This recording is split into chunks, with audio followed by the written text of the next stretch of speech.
말씀은 좀 하나님의 말씀으로 보면서 참 의아한 부분들이 있는 본문입니다. 이제 여러 가지 장면들이 지나가고 있는데 리더십이 교체되는 이야기도 나오고 있고 또 모세가 이스라엘 백성들에게 이제 매 7년마다 율법을 낭독해라라고 하는 숙제를 내주는 장면도 있습니다. 근데 가장 좀 어려운 부분은 맨 마지막 부분인데 하나님께서 이 모세와 여호수아에게 미리 말씀해 주시는 이 장면이 좀 의아합니다. 이스라엘 백성들이 앞으로 하나님을 떠나게 될 것이고 거역하게 될 것이다 라고 하는 이 말씀을 미리부터 이렇게 주시는 것입니다. 그러면서 나중에 이 백성들이 하나님을 거역하게 될 것인데 그때에 노래를 가르쳐서 부르게 하고 그것이 나중에 증거가 되게 할 것이다 라고 하는 이 말씀을 주십니다. 여러 가지 생각해 볼 수 있는 부분이 있지만 일단 오늘의 이 본문들을 보면서 하나님께서 오늘 우리에게 주시는 이 메시지를 함께 살펴보기를 원합니다. 먼저 오늘의 본문 내용은 크게 세 가지의 내용으로 되어 있습니다. 1절에서 8절까지는 이제 이스라엘의 리더십이 모세에서 여호수아로 넘어가는 장면을 다루고 있습니다. 긴 시간 동안 이스라엘을 이제 리드하고 있었던 이 모세, 굉장히 걸출한 사람이었는데 이 사람으로부터 이제 여호수아로 리더십이 이양되게 됩니다. 이스라엘 백성들도 그럴 것이고 여호수아도 그럴 것인데 굉장히 걸출한 리더였던 이 모세가 이제 없게 되면 얼마나 불안하게 될지 상상해 볼 수 있습니다. 성경에 기록되어 있는 숫자로는 한 60만 명, 그리고 저희가 이제 비공식적으로 서로 이야기 나누는 그 숫자로는 한 300만 명 되는 이 이스라엘 공동체의 리더가 바뀌게 된다고 하니 이스라엘 백성들도 불안할 것이고 또 그 다음에 리더의 역할을 맡게 되는 여호수아도 굉장히 불안했을 것입니다. 그래서 모세가 이렇게 이야기를 합니다. 강하고 담대하라, 하나님께서 너와 함께 하실 것이다 라고 이야기를 합니다. 인간적인 방법으로 어떤 위로하고 격려하고 이제 잘할 거야 이렇게 하는 것이 아니라 그냥 강하고 담대하고 하나님만 바라봐라 라고 이렇게 이야기를 해줍니다. 그러면서 9절에서 13절까지는 모세가 이스라엘 백성들에게 숙제를 내주는 장면이 있습니다. 이제 매 7년마다 모여서 하나님의 말씀을 계속해서 읽고 또 들으라라고 하는 내용입니다. 그래서 이 하나님의 말씀을 계속 다음 세대 자녀들에게 알려주어서 하나님을 경외하는 것을 배울 수 있도록 하라라는 것입니다. 이런 내용들 때문에 그런지 아직도 오늘날도 어떤 자녀 교육에 대한 탁월한 사람들을 꼽으라고 하면 이 유대인들을 꼽는 것 같습니다. 계속해서 외울 수 있도록 하고 또 토론할 수 있도록 하고 또 입으로 뱉어낼 수 있도록 하는 이런 교육을 하면서 오늘날에도 이 유대인들은 굉장히 강한 자녀 교육에 대한 어떤 그런 기준들을 가지고 있는 것을 보게 됩니다. 우리 교회에서도 이제 부모님들과 함께 이제 자녀 교육에 대한 것들을 이제 신앙 교육에 대한 것들을 나누고 있는데 계속 배우면 배울수록 어떤 생각이 드냐면 우리가 부모로서 더 준비가 많이 되어야 되겠다라는 생각을 굉장히 많이 하게 됩니다. 신앙을 교육시키고 삶의 태도를 교육시키고 삶의 작은 부분들을 다 교육을 시켜야 되는데 그런 교육의 순간마다 참 자신이 없는 것입니다. 이렇게 하는 것이 맞나? 이렇게 하는 것이 성경적인가? 이럴 때는 화를 내야 되는가? 아니면 이럴 때는 설득을 해야 되는가? 이럴 때는 더 강하게 이야기를 해야 되는가? 아니면 지금은 공감을 해줘야 되는가? 이런 부분들이 다 좀 어려운 것이죠. 그런데 이렇게 하나님의 말씀으로 또 교육을 시키다 보면 어떤 기준과 해야 될 방법들이 명확해지는 것을 보게 됩니다. 또 이제 오늘 말씀의 마지막 절, 그러니까 14절부터 마지막 절까지는 하나님께서 모세와 여호수아를 회막으로 이제 부르셔서 해주시는 말씀인데 앞으로 이스라엘 백성들이 하나님을 떠나게 될 것이다. 패역하게 될 것이다. 우상신을 따라가게 될 것이다. 라는 이야기를 하시는 거죠. 이 말씀을 이 모세와 여호수아에게 하시는 하나님의 심정이 어떨까 싶은 생각이 들었습니다. 하나님께서는 이미 다 알고 계시는 거잖아요. 이스라엘 백성들을 이렇게 이끌어서 가나안 땅을 선물로 주고 또 거기서 지켜주시고 전쟁 때마다 이기게 해주시는데, 그럼에도 불구하고 이 이스라엘 백성들은 결국에는 이방신을 따라가게 될 것이고 패역하게 될 것이라는 것을 이미 알면서도 지금 이렇게 말씀도 주시고 이끌어 주시는 것입니다. 이런 모습을 보면 저는 하나님께서 끝까지 기회를 주시고 계시는구나라는 것을 보게 됩니다. 하나님께서 이렇게 경고의 말씀을 미리 주셔서 조금이라도, 한 명이라도 하나님께 다시 마음을 돌이킬 수 있도록 하는 어떤 하나님의 어떤 이런 마음씀을 보게 되는 것입니다. 만약에 하나님께서 이 이스라엘 백성들에 대한 어떠한 기대감도 없었다면 아마 이런 경고의 말씀도 없었을 것이고, 또 이스라엘 백성들을 다루시는 어떤 그런 역사의 과정도 없었을 것입니다. 그런데 하나님께서는 계속해서 이 이스라엘 백성들에게 기대를 하고 계시기 때문에 이런 경고의 말씀도 주시고 또 노래도 지어서 부르게 하시는 것이 아닌가 싶습니다. 이렇게 보면서 저희는 성경에 등장하는 모든 인물들을 이렇게 좀 계속 보게 되는데, 뭐니 해도 가장 뛰어난 리더십을 보여준 이 모세에 대해서 오늘 조금 더 보게 되는 것 같습니다. 80세 노령의 이집트에서 바로 왕과 대결하고 또 이집트에서 노예로 살고 있었던 이스라엘 백성들을 이제 이끌어 나오고, 또 끊임없이 모세의 리더십에 도전하는 사람들을 참아내고, 또 외부의 공격들을 막아내고, 또 이스라엘의 죄악에 분노하신 하나님을 또 설득하면서 중보기도 하는 이 모세를 우리는 이 출애굽 역사를 통해서 보게 됩니다. 그리고 이런 역할을 했었던 모세의 역할은 누구도 흉내낼 수 없을 것입니다.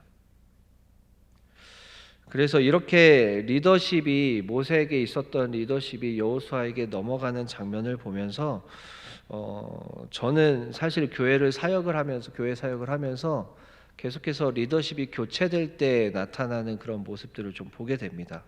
어떤 얘기냐 하면, 교회 사역을 섬기다 보면 매년 어떤 시기에 어떤 일을 해야 되는 게 이제 리듬으로 느껴지게 됩니다. 이제 교회에서는 이제 11월 달이 되었는데, 11월 달이 되었다라고 하는 의미는 이제 2023년 내년에 섬겨야 할 사람들을 미리 섭외를 하고 컨택을 하고 사람을 세워야 하는 일들을 해야 되는 것이죠. 그리고 이 사람들이 미리 기도로 준비될 수 있도록 컨택을 하는 그 소위 말해서 작업을 하게 됩니다. 저는 이제 청년부를 섬기다 보면서 이제 11월과 12월이 되면 항상 미리 리더십 하는 친구들을 섭외를 하게 됩니다. 이제 이번 주, 지난주 해가지고 마을에서 리더를 섬길 수 있는 친구들을 이렇게 리더로 섭외하고 있습니다. 그럼 친구들이 나타나는 반응이 있죠. 이제 부담스럽다. 또 내가 아직 그런 것들을 할 수 있는 어떤 자질이 부족하다. 이런 이야기들을 하게 됩니다. 당연한 생각이다라는 생각이 듭니다. 아마 모세 이후에 여호수아가 마음 먹었던 것처럼 되게 부담스러울 수 있는데, 이런 느낌처럼 이 청년들도 리더십으로 콜링을 하게 될 때 굉장히 조금 부담스러워 하는 것을 보게 되는 것이죠. 또 11월 달이 되면 우리 교회 청년부에서는 총회를 하면서 내년도에 섬길 회장을 또 선발을 하는 어떤 그런 시간을 갖게 됩니다. 공동체를 위해서 다른 지체들보다 더 많이 수고하고 헌신해야 하는 자리인지라 다 피하고 싶은 어떤 그런 마음들을 가지고 있습니다. 그런데 제가 보면 항상 어떤 그런 부담스럽지만 그 자리를 잘 감당했었던 지체들이 1년이 지나고 난 다음에는 굉장히 많이 성장해 있고 성숙해 있는 것을 보게 됩니다.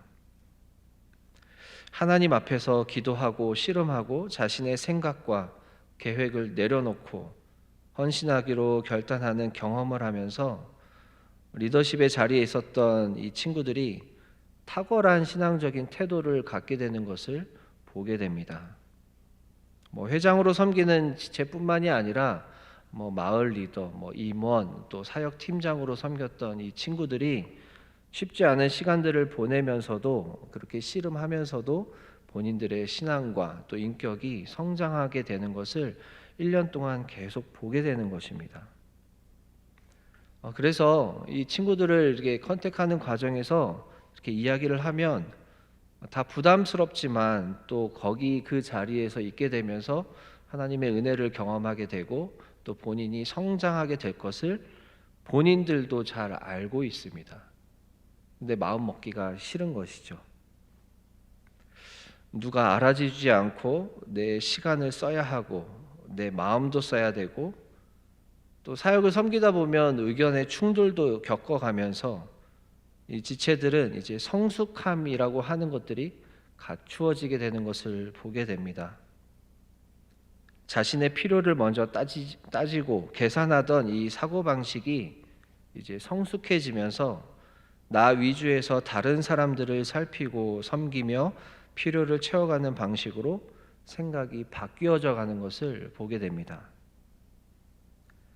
또 교회 공동체라고 하는 넓은 사람들을 볼 수 있게 되고 또 교회 전체적인 어떤 흐름들도 보게 되는 시야를 갖게 됩니다.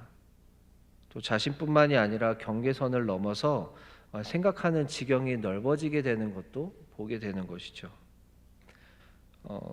제가 청년들을 보면서 가장 성숙해 간다라고 보는 이 포인트는 무엇이냐면 자신과 맞지 않는 사람들, 본인하고 코드가 맞지 않는 사람들하고 같이 소그룹을 하면서 굉장히 관계를 맺어가며 성숙을 경험하는 것들을 보게 됩니다. 사회에서 생활하면서 본인하고 코드가 맞지 않는 사람들하고는 이제 안 만나면 되는데 이 교회 공동체에서는 이 친구들이 어쩔 수 없이 사람들하고 관계를 맺어가면서 거기에서 그 상황들을 견뎌내야 되는 것들을 여기서 이제 경험하게 되는 것이죠. 그러면서 관계를 맺어가고 또 인내하는 것들을 훈련하다 보니까 소위 사회생활을 하면서 빛과 소금으로 살아갈 수 있는 준비를 할 수 있게 되는 것입니다. 그리고 평소에 해보지 않았던 역할과 일들을 하면서 그 일을 처리해 나가는 어떤 탁월함을 이 친구들이 배워가는 것을 보게 됩니다. 이렇게 1년 동안 긴 시간 동안 리더십을 발휘를 하면서 이 친구들이 처음에는 좀 초보의 모습이 있었다가 점점점 이제 어떤 리더의 탁월함들을 배워가는 것들을 보게 되면서 저는 이 친구들이 하나님과 함께하는 그 연습들을 하게 되는 것을 보게 됩니다. 저는 어떤 사람이 변해간다라고 하는 게 가장 큰 하나님의 기적이라고 보는데, 왜냐하면 사람이 변하는 게 가장 어렵잖아요. 그런데 이 친구들이 이런 일들을 하면서 사람이 변해가는 것을 보게 됩니다. 아무래도 이렇게 어려운 일들, 어려운 시간들을 보내면서 청년들이 이제 성숙해가는 과정들을 교회에서 배워가는 것이죠. 제가 1년 중에 이제 연초에 신방을 한 번을 하고 이제 연말에 신방을 하게 되는데 이제 신방을 하면서 항상 물어봅니다. 1년 동안 어떤 변화가 있었는가라고 물어보면 이 친구들이 다 처음에는 좀 쭈뼛쭈뼛했다가 관계를 맺어가는 것에 성장하게 된 것 같아요라고 이야기를 하기도 하고 또 예전보다는 더 적극적이고 능동적이 된 것 같아요라고 이야기를 하기도 합니다.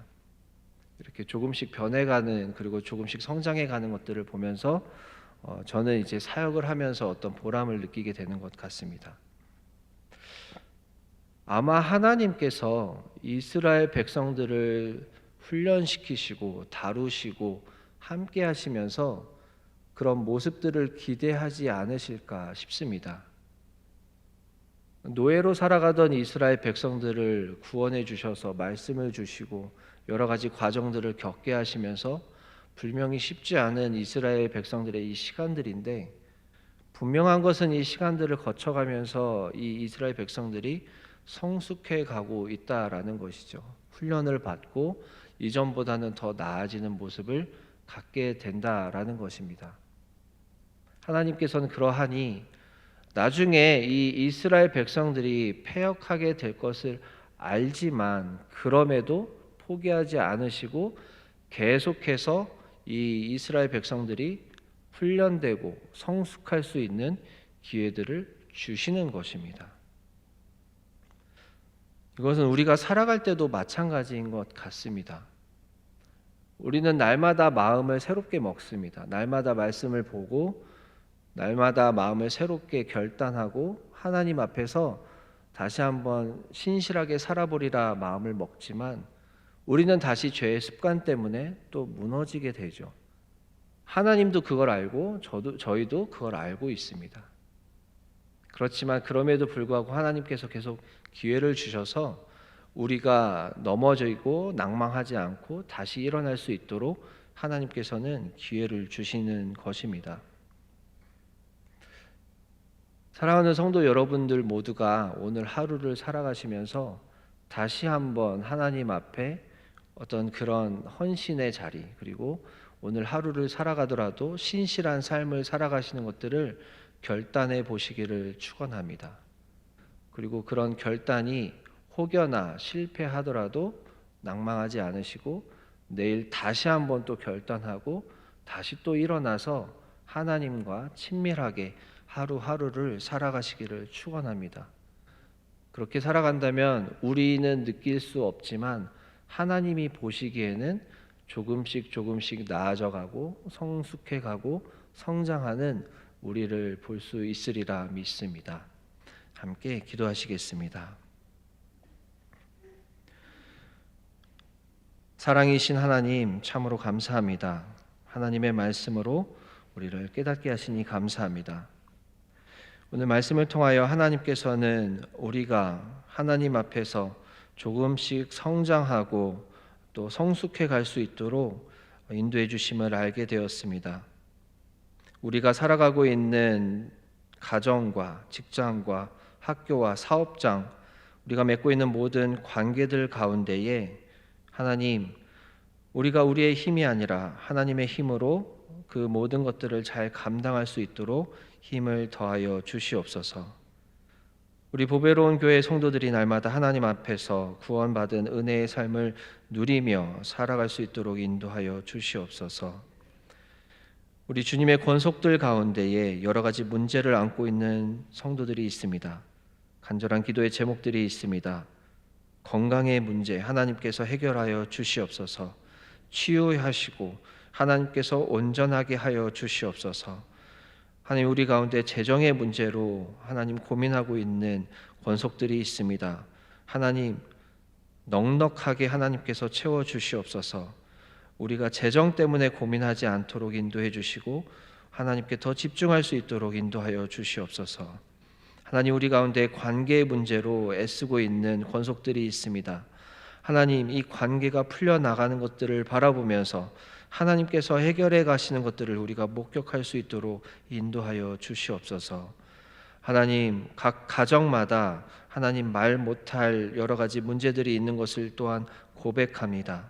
하나님, 하나님께서 만져주시고 하나님께서 온전케 하여 주시고 하나님, 각 가정마다 하나님이 주인 되셔서 모든 것들을 정돈하여 주시옵소서. 그래서 하나님께서 역사하셔서 하나님의 살아계심을 경험하게 하나님 인도하여 주시옵소서. 또한 하나님께 돌아와야 하는 영혼들이 있다면 하나님께서 속히 돌아올 수 있도록 인도하여 주시옵소서. 오늘 하루의 삶을 하나님께 맡겨드립니다. 사랑이신 예수 그리스도의 이름으로 기도드립니다. 아멘.